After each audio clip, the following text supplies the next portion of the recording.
40 knots. Jesus, she's a 40 knot boat.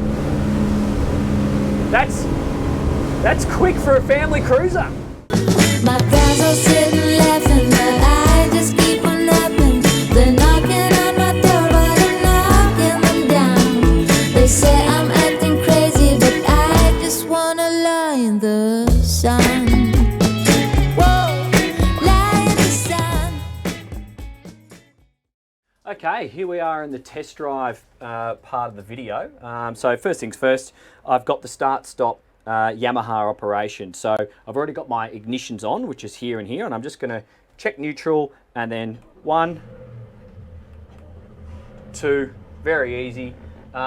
Before I get going, I'll just explain, it's blowing dogs off chains today. Like she's really hooting. So I'm going to be looking around a little bit more than I normally would, because I just don't want to run over anyone or anything. It's probably 25 building to 30. Gusting a little bit more at the moment. We have just done a little bit of a burn around the harbour where we got the drone up, and the wind is continually increasing, which is the perfect day to test a cabin boat. So I'm very happy I'm on board this one, that's for sure. Before I get going, I'm just going to explain what I'm seeing and experiencing here, and it's typical Regal. I've had a lot to do with Regals over the years. On my brokerage business, I've had a lot of Regals that were sold secondhand, a few years old, and you've got to take them to survey, and they're always top quality. They build these things to last, and they build them with serious climates in mind. When I say serious climates, I mean climates like we have in Australia. They're built in Florida, they have a lot of sun, they have a lot of extremes, just like we have in Australia, and so they use materials to match, which is, it's good to see. But anyway, focusing on the Helm, we've got really nice high quality, this is like a leather type finish wrapping all the way around the dash. I've got dual large Garmin screens just here, and they're flush mounted, and they don't hinder my visibility. So I'm standing at the moment, I'm 5'7", and I've got really good visibility across the dash, looking around, and I can see all points on the boat from where I am right now. In terms of the seat itself, well, the seat is a flip-up bolster. It's probably a 1.5 size or 2 people size, and it electrically goes forward and aft. Where's the electric button for that? I can't remember. I'll find it in a second. It electrically goes forward and aft, and the flip-up bolster is here. Super comfortable. This is top-notch quality leather. And from a seating position, you've got the sliding window here, so you can get some fresh air. You've got the opening roof as well. And then from a standing position, that transition is easy. And something I always love to see is the short man step. That's great. Little men like me like those steps. Thank you very much, Regal. But back to what I'm seeing just here. Dash, everything's integrated through here. It's flush mounted. We've got this super nice black button with a little blue surround on it. When you press that, it illuminates the background, this whole dash in a blue light. So that'll be cool for operating in the evening. I've got my Lumar bow thruster just here. I've got my electronic throttles to hand just here on starboard. They're Yamaha throttles. And I've got my joystick operation just here, which we'll do at some point, and my trim tabs just aft of that. What's really nice to see is this circle here. That's not just for looks, that is phone charging, so that's great. Below that, I see an air conditioning outlet, because this cabin is air conditioned. It's a reverse cycle, so for a cabin boat, that is something that can be an issue on hot days. They might heat up a little bit in here, so you can set the temperature, turn that on, and you've got vents all around the cabin. But I can also do the windows, roof, and window there, so you have the choice, which is sensible. The Garmin VHF just here, the Yamaha diagnostics display on starboard, super high quality stainless steel wheel with rubber inserts, so you never lose your grip. But this is nice, and I like to see these little steering knobs for big boats. When you want to hook it around, when you don't necessarily want to use the joystick, that's a good option just there. I can see that's adjustable for up and down, so if you're a bigger bloke and you can't get your belly in here, you can adjust that up and down and still fit. This panel here, I've got my, oh, here we go. Here's the helm seat operation. There you go. That's electric back and forward. I've got my sunroof. I've got my windlass, horn, bilge operation, spare buttons, nav lights, blowers, cockpit lights, panel lights, and the windscreen wiper operation, which we'll probably use today because it's so windy and choppy. Fusion display here, that's got the Bluetooth, and I've already spoken about the Yamaha controls. And the most important thing, so many manufacturers forget about this, a drink holder. Simple, but necessary. Like, what are you going to do when you're belting along without your beer? So that's great. Now, all clear. I don't see anyone up ahead. We are going to get this thing up at the plane now, and I'll talk to you about what I experience. We have the Yamaha, they're V8s, 350 horsepower. So they're probably about 350, 400 kgs each. This boat, she's around about 8 tonne. And we got about 35, 40%, 35% of fuel on board. Just Steve, myself, and a couple of bags. She's a brand spanking new boat. She is anti-foul. So I've got the engine trim in the down position. I've got my trim tabs in the up position, and I'm going to wait for this foiling moth in front of me because he has right of way, so I won't interfere with him until we wind her up. And I've got my GPS speed reading just here. There we go. Let him pass. Good day to be sailing. So a boat like this, it's not about trying to go as fast as you possibly can. You know, as I said in the walkthrough, this is the sort of boat you get when your boating becomes your lifestyle, becomes your weekends, it becomes your holidays. It's that thing you do. It's not just one of those things you do. A boat like this, you definitely go away for the weekends. You have holidays. Your partner, your kids, other families. You want to be able to go out in winter. You want to be able to go out on days like today when you wouldn't go in an open boat. So just trying to belt around at top speed is not necessarily what you're going to be focused on. You're more focused on, is my wife comfortable? Are my kids having a good time? Are my guests scared or are they not scared? Are we going to get green waves over the deck and get bloody wet?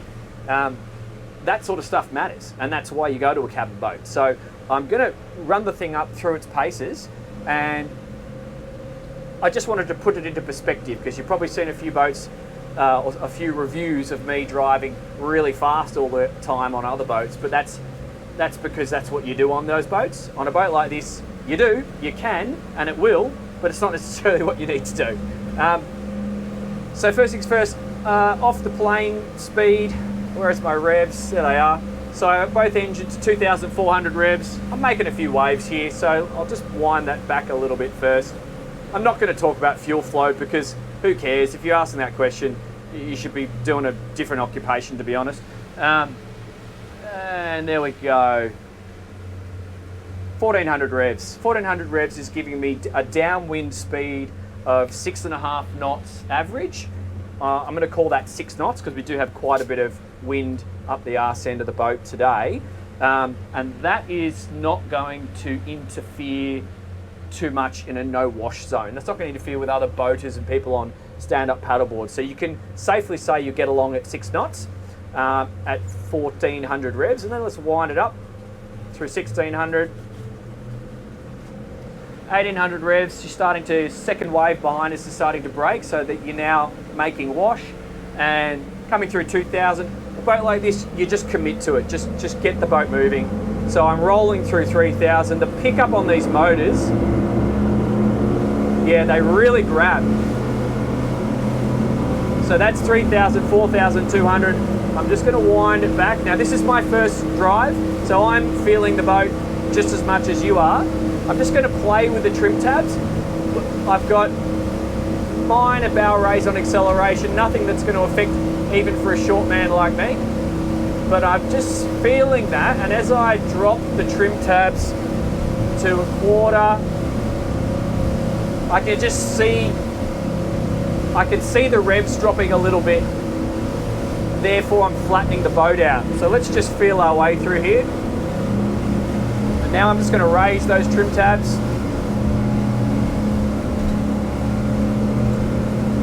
Yeah, so I'm not sure if you really need to muck around with the trim tabs, to be honest. This thing's got plenty of pickup and plenty of response without them. We might try that when we're going upwind and just cruise along. I'm 3,900 to 4,000 revs, and I'm getting a speed return of 24 knots at the moment. I'm just going to slow that down a little bit. I'm just listening to the motors and feeling the boat at the moment. 22 knots. I still have engine trim all the way down, and I'm just going to give it a little trim up. And just, there we go, that's a bit of cavitation. So that's wants more speed.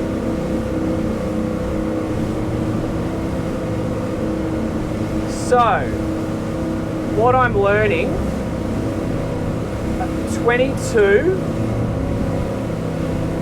to 23 knots, engines down, maybe a little bit of engine trim up, is all you need to do on this boat in a downwind scenario. Don't worry about mucking around with the trim tabs. I think we'll just test that when we're going upwind. It's just not necessary.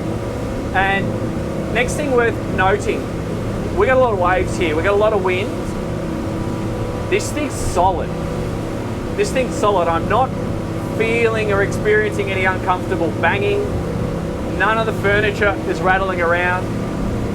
I knew that would be the case because I've been involved with so many Regals before, but what I'm saying is it continues to be the case. So let's just go through some turns.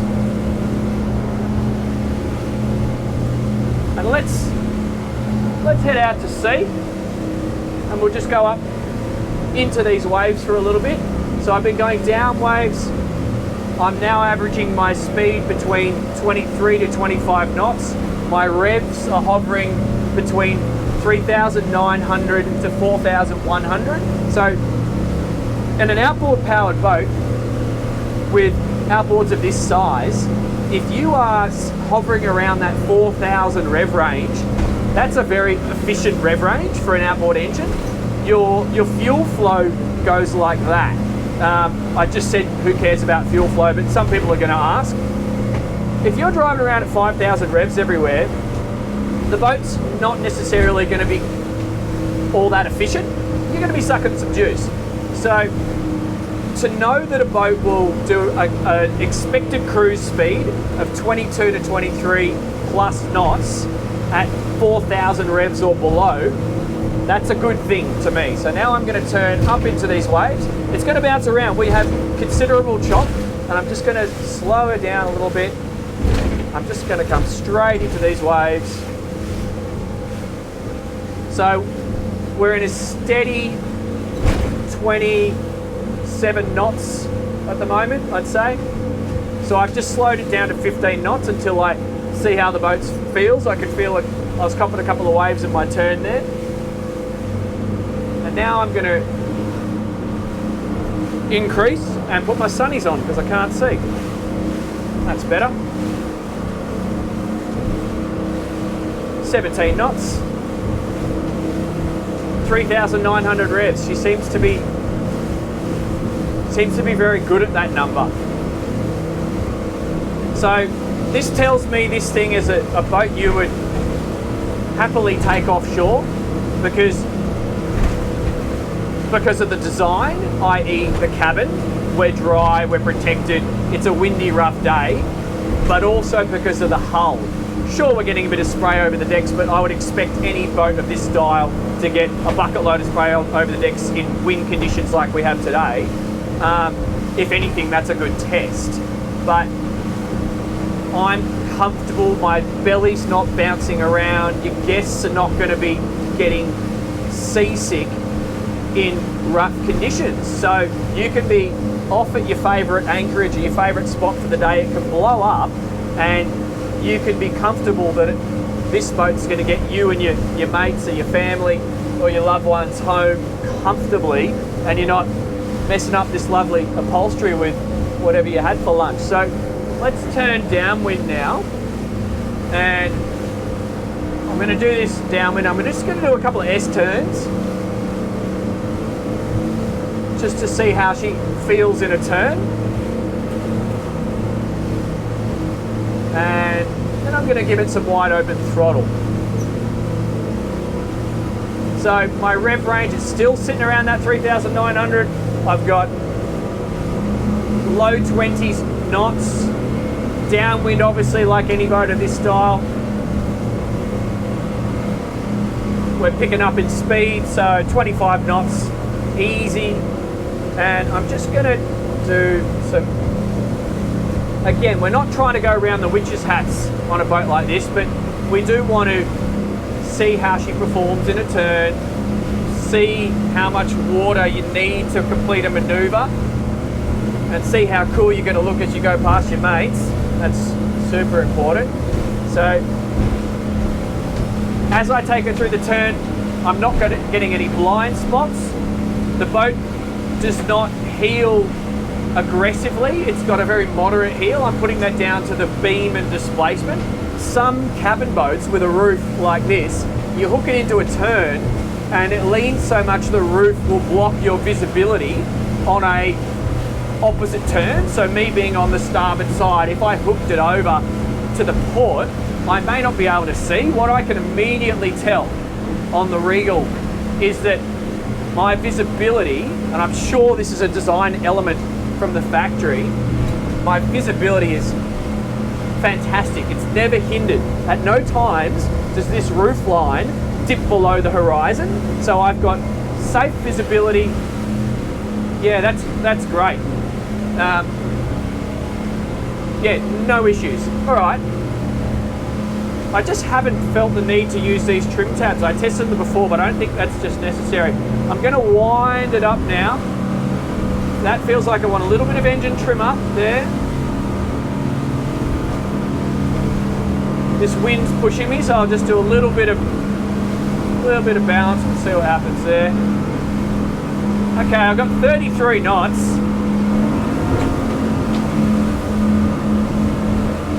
35 knots. I'm going to do trim tabs fully up. I'm in rough water. I'm testing this in the rough. 35. We're just going to wait till we get away from these waves, and I'll just give it one more little blast. But these Yamahas, you can tell they have a lot of torque, because when you give it some, she goes. So much so you definitely wouldn't have a guest. I mean, you would never do this anyway on the swim platform and give it some, because you're going to throw them in the drink. She really has a lot of pickup. So I'm just going to get in here out of these waves just so I can give you a true speed representation, and then we'll hook it around the corner. And okay, so I'm just 27 knots. So this tells me at 4,100 revs in calm conditions, your fast cruise is 27 knots. At 3,900 revs in calm conditions, your slow cruise is 23 knots. So that's really good speed return on fuel burn, 23 to 27 knots. Now if I just give it some wide open, I've got no trim tab and I've got engines down. So look at that, 5,100, 5,200, 36 knots and climbing, engines up, 37, 38, 39 knots, 40 knots. Jesus, she's a 40 knot boat. That's quick for a family cruiser. Visibility remains safe. Geez, 40 knots, I didn't think I would get that out of an 8-ton American battle wagon, family battle wagon. Crikey, okay. So we'll just hook it around the corner here, and I think I'm going to give you a bit of a wrap up on the performance of this Regal 36XO. This is a family boat. This is a holiday boat. This is low maintenance, a lot of fun, someone who still enjoys their performance but wants sensible options. They've moved to that stage in life where you need the four-wheel drive because you've got the kids and the prams and all that sort of stuff, but you want the sporty one. You want the good-looking one. You want the one with a bit of balls. I think that's what this is. Yeah, this feels good. Oh yeah. I'd be happy to use this on the weekends. I'm coming around here at 30 knots. That's 30 knots at 4,200 to 4,300 revs. A couple of big boat waves just cross us here. Beauty of the cabin. I forgot to secure that door, that's my bad. And I'm just going to slow it down. We're coming into that aggressive wind again. I'm just going to come up in the bay here and I'll...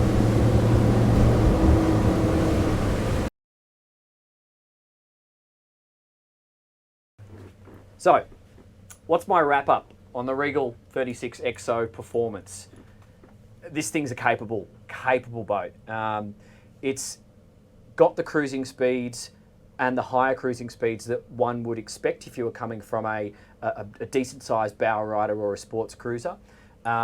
It's got the outboards. You know, we don't need to talk about the benefits of outboards too much these days. It's very well known, particularly for our market. So your maintenance is going to be low, your speed, return on fuel consumption is going to be great, and your longevity as well. If you want to keep this thing on a swing mooring, you can just trim them out of the water. So it's got those elements. But for someone who wants to still enjoy a bit of performance, still have some of those higher top speeds, but keep his or her whole family and friends comfortable and enjoying the day, for someone who wants a safe but sporty driving experience, and for someone who wants a capable parking situation at the end of the day, I think the Regal is definitely something you should be considering. You know, if you've come from bow rider or sports cruiser, or many other options for that matter, center console too, looking for some weather protection, you got to put this on your list. I'm Dan Jones, this is Dan's Boat Life. See you on the next one. My friends all sitting laughing, but I just keep on napping. They're knocking on my door, but I'm knocking them down. They say I'm acting crazy, but I just wanna lie in the sun.